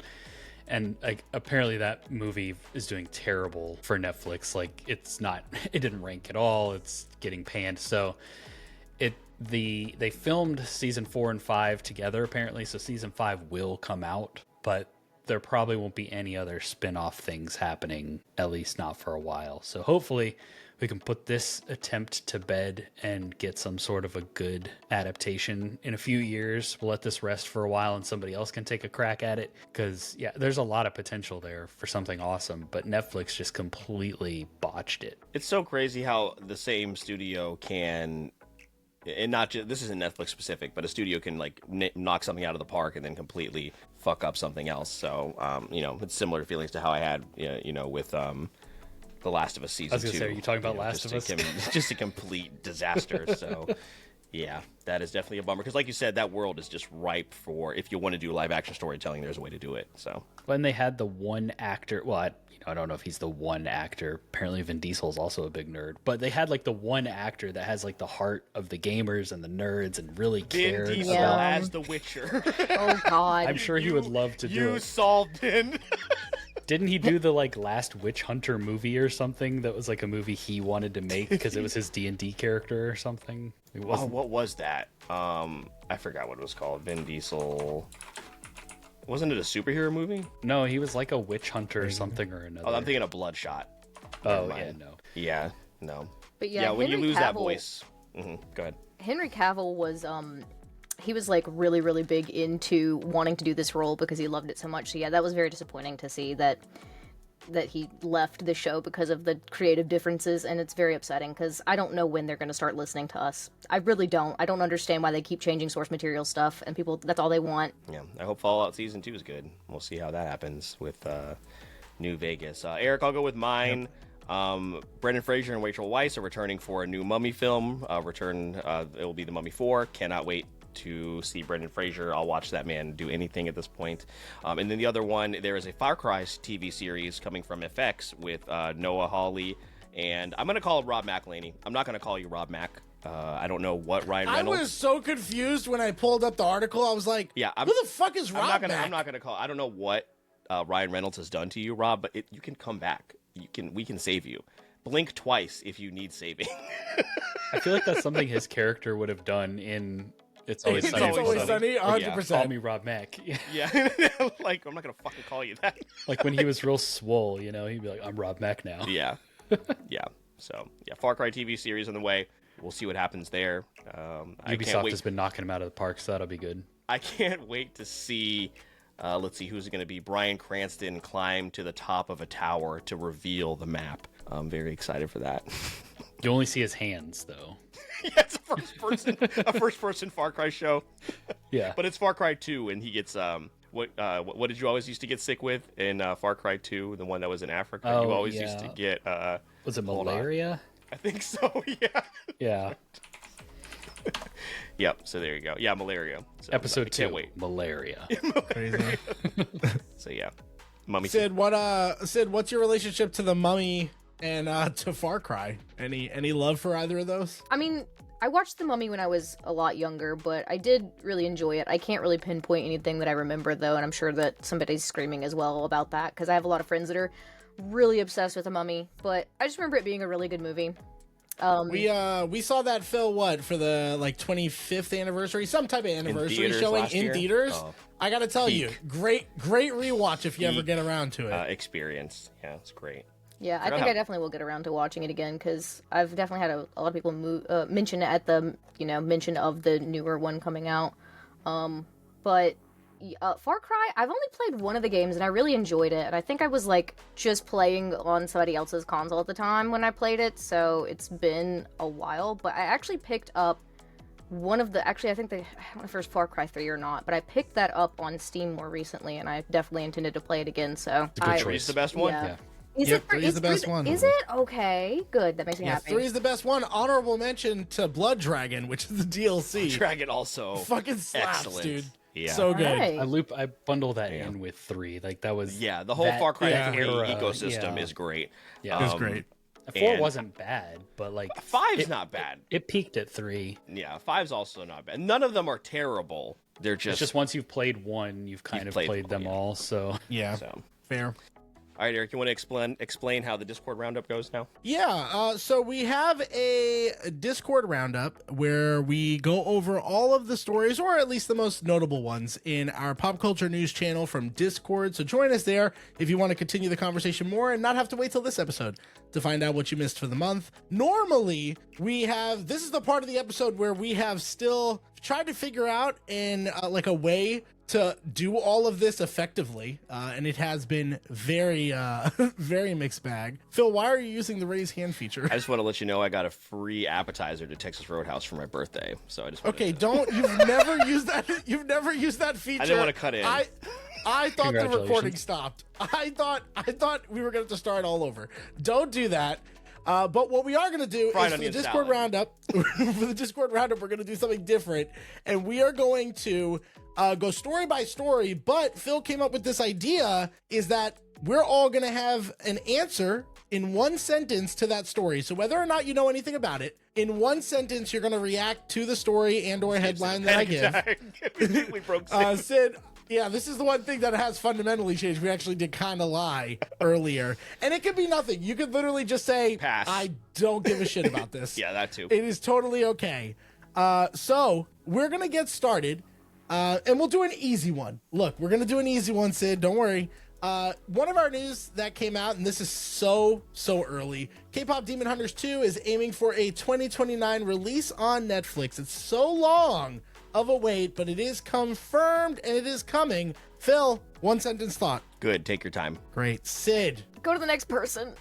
Okay. Put me on the spot. I am still waiting for the final part to Spider-Verse, so I can handle anything. You can wait. All right. We got a ton of different teasers. We got Toy Story 5, Devil Wears Prada 2, Moana 2, and the next Hunger Games, Sunrise on the Reaping. All these teaser trailers, Phil, one sentence thoughts on any of them. prepare for Sunrise to fucking destroy you for any of you that have not read the book. Hell yeah. Sid. I'm very excited about the Devil Wears Prada 2 and also the Sunrise on the Reaping as well. Yeah, see, we got it. Andrew. I don't care. These will come out and I'll be like, oh, that came out. Cool. There we go. See, it's that See? easy. There you go. All right, Phil, I think we are onto something I here. told This is you, only man. the second time we've run this model, so pretty well. we're on it. Phil, you can stay off mute. Jurassic World 5 is reportedly in the works. Gareth Edwards going to direct again, and we're going to get Scarlett Johansson, Jonathan Bailey, and Mahershala Ali all expected to return. Phil, nope, put that away. Phil, thoughts? I almost ate my gun. It was next to my burger, and I put it in my mouth. You're going to have to put that in here now. You know that. Phil, thoughts? I'm going to kill myself. Okay, cool. Sid, any thoughts on Jurassic World 5? My baby boy, what have you done to my baby boy? It's unfortunate. Andrew. The dinosaurs themselves, this franchise should go extinct. Oof. Love that. Love that. That was very, very good. So with Wicked for Good coming out, it has been a big opening weekend. It brought in $226 million at the global box office. Fourth biggest opening weekend of 2025 behind Lilo and Stitch, Jurassic World Rebirth, and a Minecraft movie. Hated saying that last sentence. Phil, what is a one-sentence thought on Wicked for Good and the box office haul in week one? The budget certainly wasn't spent on catering. What the fuck are they feeding them on that set? Okay, crazy. Sid. I need this to go away. I'm so tired of musicals. Oof. Okay, well, that was too far. Andrew. I also do not care. Why'd you look at me like that? It's crazy. Well, I have nothing against musicals. I just don't care about Wicked. That's. Nor Have you should seen you. it? Nope. Have you seen it? Neither of Okay. Well, don't watch the second one, but watch the first one. Watch Probably part not. one. Probably not going to happen. Oh, okay. Well, you I got have to kids. finish Black Adam first. Oh, fuck. All right, so you're never That's going to see fair. it. That's fine. That's fine. Our next story. Eddie Murphy actually recently did an interview where he revealed his big three Wish I Would Have Done movies, Ghostbusters, Rush Hour, and Who Framed Roger Rabbit. Three movies that would have been very different with him in it. Phil, any thoughts? Well, I wish I had thought of Amazon. I don't know what to tell you, Eddie Murphy. Sid. I mean, I guess he wouldn't have been so bad in Ghostbusters, but I think the other two thrived without him. For sure. Andrew. Yeah, they're great as they are. So similar to Phil. Like, I wish I would have invested in Apple. All right. We're wrapping We up should here. just do an hour of this. I'm going to be honest with you. It would be a lot easier. All right, we're almost done. GTA 6, guys. I know you're tired of hearing about it. It's delayed again until November 2026. With that news out of the way, Phil, thoughts? I'm going to bring Sid and Andrew back on in November 2026, and we're going to see if the game is released. Sid. I might play it just for that. Andrew. This is a 2027 game. Oh, okay. Boy. That's unfortunately very possible. Oh, my God. You won't have to wait till 2027 for what might be the craziest thing that you've heard of. On December 6th, GameStop is hosting Trade Anything Day, where customers can trade in any item for store credit at participating locations. Phil, what are you trading in? I got a fuckload of Funko Pops for you guys. Sid, what about you? Nothing. There's none near me. Oh, Andrew. That's a good question. I probably got some old tennis shoes or something I could scrounge up. I saw this in a headline, but I had no idea what it actually meant. They're taking anything. Anything. There I think the bare are minimum. some limitations. Yes, there but are. Yeah, Yeah, like I'm no sure live that animals. No adult novelty toys. Yeah.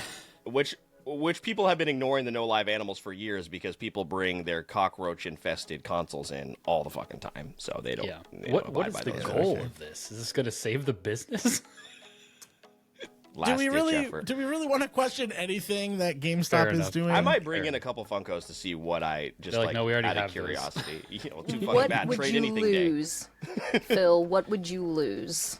Right, they're the ones that I would bring them have to be worth more than what they would give me. This So- is the or company less. where I tried to take some games in to trade. I don't know, this is probably like 3 or 4 years ago at this point, and they said, no, we don't take that game anymore. Crazy. Absolutely crazy. But guys, that is our Discord roundup. For this one, you don't have to limit this to a sentence. I will throw this in here as a bonus so we can get to our game. The story actually came out today, I believe, but there was a quote from James Cameron, who is just known for making quotes, but I thought it was an interesting topic, that the Academy Awards mean nothing if they don't mean theatrical. This comes after the Netflix boss very much put his foot down, saying they are focused on releasing on streaming first, noting that things like K-pop Demon Hunters wouldn't have been as popular if they hadn't released on Netflix first. This comes after Rian Johnson is not thrilled that the new Knives Out film is going to get a theatrical release first before it drops on Netflix, but it's going to be in limited theaters, making it eligible for something like an Oscar, but it's not going to have that theatrical run. So, Phil, I'll throw it to you first. Any thoughts about the fact that some of these streaming-only titles are getting those Oscar nods or any award consideration? Yeah, I think this also stems from K-pop Demon Hunters not being eligible for like a Golden Globe or a BAFTA or something like that. So the streaming is going to force the Academy to change the rules, that they're just going to have to adapt to the times. Yeah. Sid, any thoughts on the streaming model affecting award season? Not on it affecting the award season. No, I don't really care that much, honestly. That's fair. Andrew? Yeah, I've never kept up with like the movie awards, but I agree with Phil. Like they're gonna have to adapt if they want to maintain any sort of relevance. The only award show Andrew watches is the Wait For It Awards, coming in December... That's right. December 10th. 10th. Coming in December 10th. Coming on December 10th. Be there or don't. It's up to you. You have free will. I don't think we will be getting any messages from Sid or Andrew on that, Not on that movies, category. no. But yeah, Phil, take over from here. What is this? All right, it's Kahoot. You said it was like, yeah, I know you go. What do you mean, It's what is Kahoot. this? Go. All right, guys, it is Kahoot time. I'm pretty sure both of you have played a Kahoot game here in 2025. Here is the pin. Can you guys, is it big enough on the screen? Do I need to make it larger? Yo. Yes, I need to make it larger, or yes, you can No. see it? Okay. No, it looks good. Looks good. Okay. Wait, hold on. If you want to use that Accidentally went to QR code, or go to kahoot.com. kahoot.it, either or. Kahoot.com is not the same. No, kahoot.it specifically. Yeah, I see that. And then put in the pin. And we have a Thanksgiving themed Kahoot. Oh, yeah. This is not very Thanksgiving themed. I'm a dragon. Funko Boy. Funko Boy. I'm here. Why is the son wearing a scarf? He's chilly. You know what? I kind of like the vibe. This looks like a Rise of the Guardians character. You're damn right. One of the Our next episode. one on of the podcast. movies I've ever watched. Hey, it was a good time. All right, is everybody good? Andrew, you like your eagle with his cowboy hat? I do. Okay, perfect. Sid, you good with your fox pumpkin head? I sure am. Okay, and Eric, I think, is solid with his chili sun. All right, Yes. here we go. Funko. Fucking Christ, I got Funko Fusion on the brain. So, same as the previous Kahoots, there'll be multiple types of questions here that we will run into. Most of these are Thanksgiving pop culture themed, and for the you remember you get the talking's hard. You'll get there. Get more points the quicker you answer. So, everybody ready to begin? Yeah. Yeah. All right, let's get started. Oh, all right. Thanksgiving. That's not very festive. I don't know why the fuck it's a classroom. Anyway, first question is a quiz. Which character causes a Thanksgiving disaster by destroying Lisa's heartfelt holiday centerpiece in The Simpsons? Is it Homer, Bart, Maggie, or Moe? Which character destroys Lisa's holiday centerpiece in the Thanksgiving episode of The Simpsons? All It right. sounds like something Bart would do. Yeah. Okay. Answer is Bart. Homer was a good guess. I Yeah. was Not the worst. definitely guessing. Not the worst. I mean, he's guess, an but yes, it idiot, was. so. Yeah. Yeah. Maggie's It was the baby, Bart. right? Yeah. Yes. Maggie's messed stuff up before, though. She has. She shot true. Mr. Burns. Oh. Okay. Who was the fourth option? The Mo. fourth option was It Mo. was Oh, Mo. why the fuck would Mo be there? Listen, man, I have to put 4 options in the game. Okay. Okay. All right. Creepy. All right. Let's get to the next question. We have a typed answer Name the comedian that performed the Thanksgiving Sun on Saturday Night Live in 1992. I wasn't even born. You have to type Who? What this? comedian is this? Who is the name of this comedian? Oh, okay, it's a reveal Where do I type? Oh my god, are you serious? in the type box. There it No way. Did I type his name right? All right. I didn't even answer look at is the image. Adam I'm so Sandler. Oh, Well, you just I guessed? did. I couldn't think of another. I couldn't think of another guy. That's a great guess. Good, I'm good, so quick. Well done. shocked. Well done. All right, everybody got that right. Everybody is on the board. Sid is Nice. still in the lead, but Andrew, as we have seen in this game, Eric, anything can happen as far as Anything can comebacks. happen. Talking about Adam Sandler, I need to watch 8 Crazy Nights. I've been wanting to watch that recently. Good call. Good call. Good movie. All right, true or false? Moana 2 is the highest grossing Thanksgiving weekend of all time. So Moana 2 opened in theaters in Thanksgiving weekend last year. Is it the highest grossing? Oh. The answer is true. I was pretty Oh. upset Oh. to learn that. That Moana 2 made Sad. I'm pretty sure it made Lot. over $1 billion, right? It did. Seen that Damn. movie, and it is not it made- memorable. It is a movie. Yeah, I saw it Thanksgiving last year. I was not very happy. So, all right, one person got it right. Funko Boy moves into the lead. He is on. Chee-hoo! God damn it. Eric is on a hot streak. All right, next question here. Pin the answer. Which of these photos is from the Thanksgiving episode of the show Happy Days? Which one of Man, we are these really... is from Happy Days? Put your pin on which photo is from the Thanksgiving What episode the fuck? Happy Days. Why the fuck would I know? Your mother's birthday. So small. I think you can guess which one is which one is the Hulk. It is very small. Oh, is it? My bad. My Yeah. bad. It's okay. Because it's on your We're phone trying our too. It's best. much. Yeah. Is it the one trying with our best. Alf? 3, 2 seconds. Oh, did I get it? Oh, one of you got it right. Somebody got it right. It is Oh. this one here Yes. with the Fonz. Ah. He is in Happy Days. I don't know what the other two shows Got are. it. I think. You know what? I don't care. I was gonna try and guess what the other two I ones. could just and I was tell like, which ones It's it not wasn't. pertinent information. All right, Andrew got it right. All right. These questions are very, they're very old school, dude.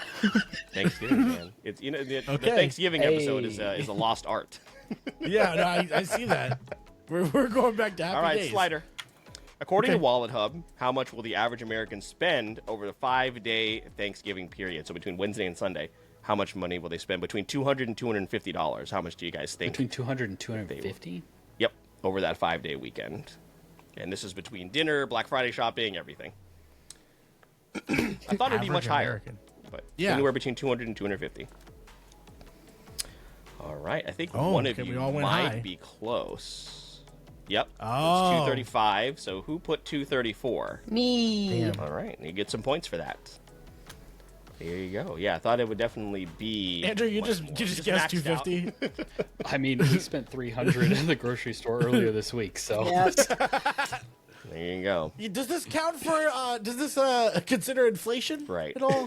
yeah, this is like 1995. How It much was did from this- I checked. It's from a 2023 survey, so or crazy. 2024 Oh. survey. Yeah. So, all right, Sid gets some points on the board. Let's do a puzzle here. Put these famous Macy's Thanksgiving Day parade balloons in order of when they first appeared. Olaf, Snoopy, Spider-Man, and Pikachu. Who do you think appeared first, and who was the most recent? If you think about it, this one's not too difficult. If you think about when these IPs, I felt Came pretty out. good about this, but I'm also concerned. Fuck yeah! two of you got it right. Snoopy, Go. Spider-Man, Pikachu, and Olaf in that order. I was so close. All right, we're gonna have. What'd you some miss? movement on the I board. flipped the middle two. All right, here is the scoreboard update for the audio-only listeners. 3,556 in the lead with Funko Boy. Sid is 2,563, and Andrew 2,157. So again, Eric misses a question. You guys get it right. It is neck and Yeah. neck. So let's get to a quiz here. Which of these NFL teams does not play on Thanksgiving every year? Is it the New England Patriots, the Dallas Cowboys, or the Detroit Lions? Who does not play on Thanksgiving every year? Only 3 options is crazy. I also took way too. I also took way too long. There's only to 2 answer that. teams that do it, so I had to go Yeah. with 3. All right, one of you got it right. Probably Eric. I also took a very long time to answer it. I don't know why that took so long. Shouldn't have. I shouldn't knew the have. That's- Cowboys played, but Yeah. All right, Eric is building a lead here at 43-92. Thank you for that one. Yeah, I got you. Eric, do you always win these? I feel like you do. Surprisingly, no. No, last month he lost. It's like shout an out to Blake. event when I lose too. Yeah. Type Life the was so answer. good. What is the name of this comedian who stars in the film Fuck Jingle yeah. All the Way? It'll be a reveal picture. What is I the have to name type it. I don't of know how to this spell this. Eric. It's 6 letters. Oh, the other one. Sorry. I definitely thought it was going to be Arnold Schwarzenegger. Sorry. I was should like, have I don't made know it. how to I should have made it. You should have made it. I was like, I don't know. What's the Yeah, name of this everybody knows comedian this that stars in the film Jingle All the Way? Come on, guys. Who is that? Come on, guys. Just waiting for that last tile. Who is that? I don't even know who that is. Come on, y'all. Sinbad. I was It thinking is Sinbad. I literally put that too. I was like, I don't know who the fuck that is. Oh boy! All right. Well, Eric is iced building is Funko boy, running 3 streak. running away with it here. All right, we got 7 questions left. Let's get to question 9. True or false? Arkansas raises the most turkeys in the United States. True or false? Wow. This is just a 50-50. There We all you say go. false. It's false. The answer is Minnesota. If you guys are Oh. curious. Is that the one next to Wisconsin? If you listen to the pre-show. Here you Yeah, I go. did that. Everybody got that one right. Got some points on the board for Sid and Andrew. All right, next question here. Pin the answer. Please. According to farmflavor.com, which of these is the most popular Thanksgiving side dish in Florida? Nice. Which of these is the Oh, most this is way more popular doable. Thanksgiving side dish? This is tough, actually. The answer may surprise you coming up at 10 p.m. All right. Oh, well, then I don't feel good about what I picked. Yeah, I don't know. Yeah. All right. One of you did get it right. Is it green bean casserole? I'll kill myself. It is rolls. Yes. Oh, Rolls Those is are the my best other choice. anyway. Yeah. Love those carbs, man. rolls. Wow. Love those carbs. You don't like green bean casserole? I feel like I knew that about you, Eric. Yeah, it's just not my thing. Yeah. I like green beans. Yeah. Don't like green bean Just casserole. don't like it Interesting. with bacon. I just don't like it at all. Oh, I'll give you a green bean casserole. All right, Sid gets some points there. Eric is still on the lead as we get to our last few questions here. Puzzle. Place these console launches in release date order. These were big consoles that people were trying to snatch up on Black Friday. So the Nintendo Wii, PS2, Nintendo DS, and the Xbox 360. Put them in release date order. Phil, I can appreciate the Trying to the associate it with explanation. Thanksgiving. Yeah. Yeah, I was like, what the fuck does this have to do with Thanksgiving? Yeah, yeah, because I was like, the PS2 release didn't release in the fall or in November, but yeah. I can't remember. Yeah, Ooh. no, I knew I'd get this All wrong. right, That's yeah, bad. PS2, DS 360, and then the Wii. The Wii. So yeah, I was. Oh, the Wii all was over the last place. time. Oh, very I had close. those backwards. I was doing from bottom to top. All right, That was a choice. No movement on the board there. Nobody got that one right. Gets to the next question. Another slider here. What percentage of Americans prefer Thanksgiving leftovers to the actual meal? Anywhere between 50 to 75%, because this number was high. I was pretty Yeah, because the surprised. leftovers are a lot less work. Well, that's fair. That's fair. It's true. I mean, depending on what the leftovers are, the argument is in general Oh, they're one better. of you is close. I think one of you might have gotten it spot on. Damn it. Did somebody pick Fuck 62? yeah. Oh, Oh, is it? No, it's Why is it I was going gonna back say. and forth so Yeah, I've never seen it go this This far. is stressing me It's out. dramatic. It's 62. Who put Why 62? did it got go it. through? Oh my Oh god.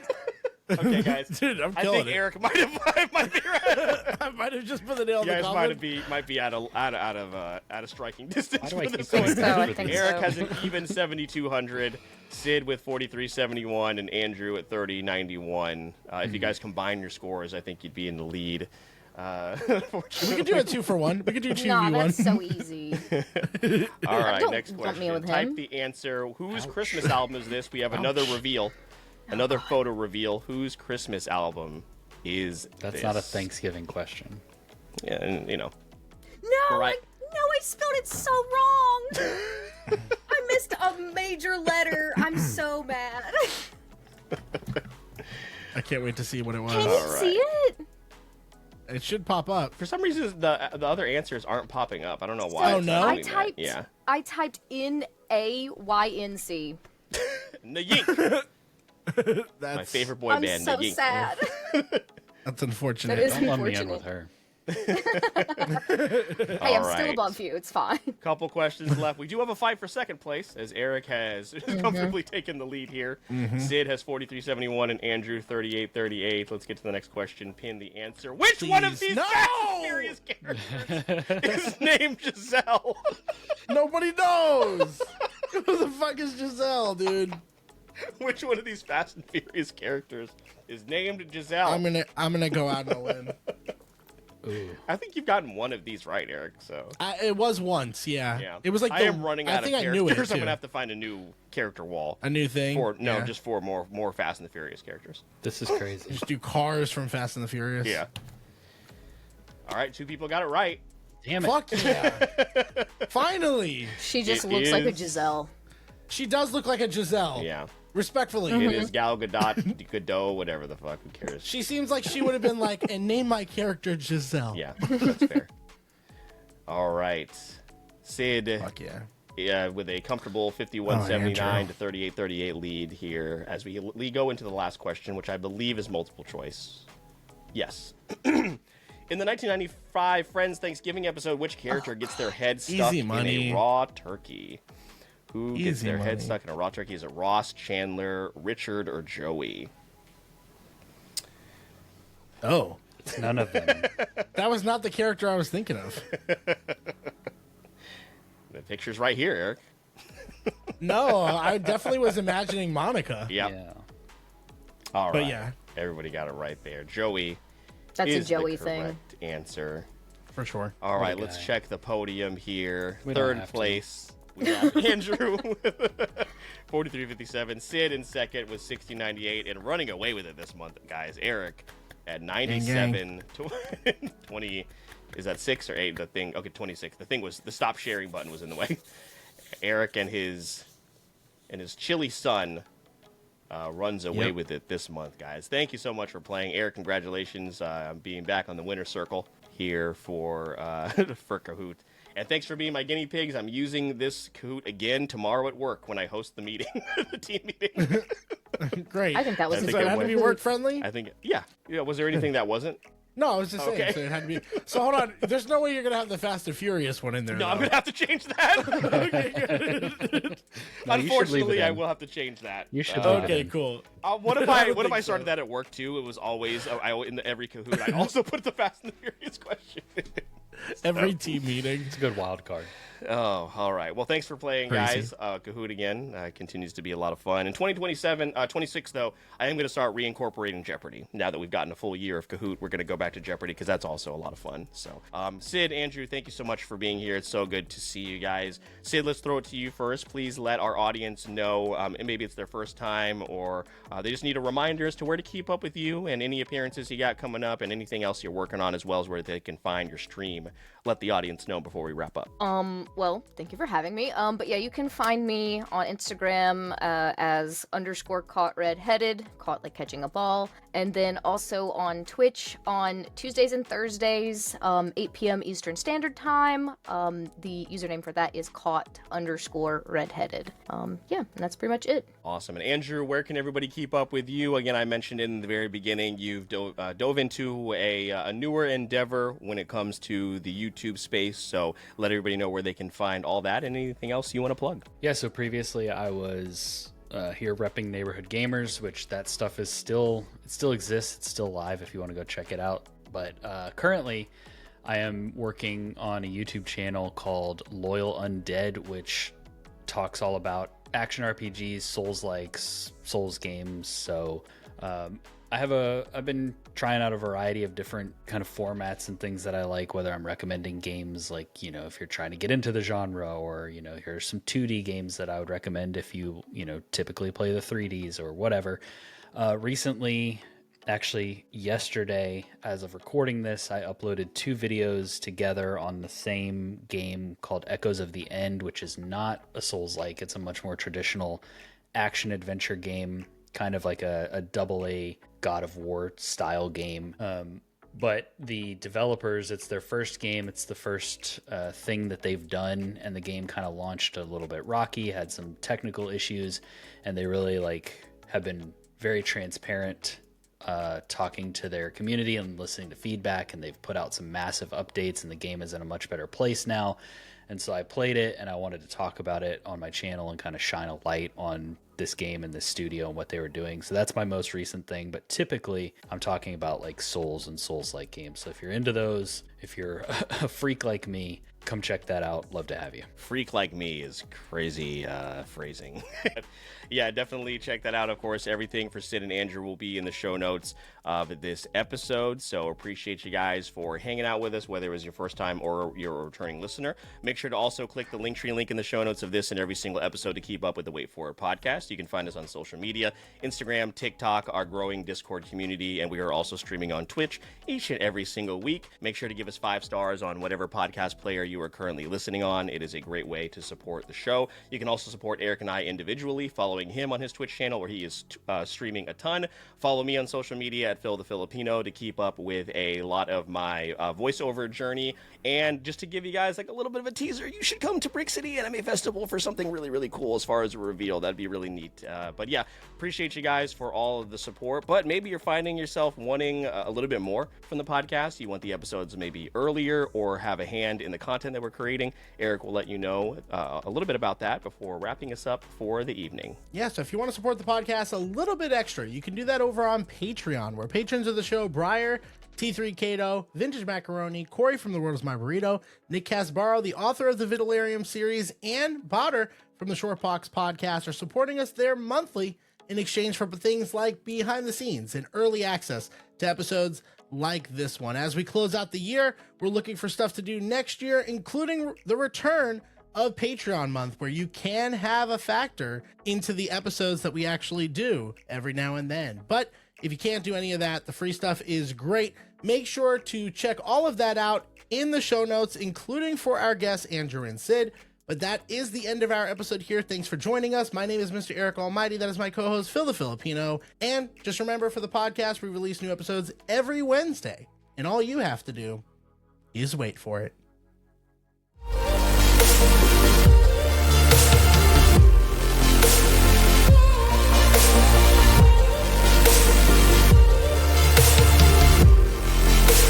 This is the Wait For It podcast.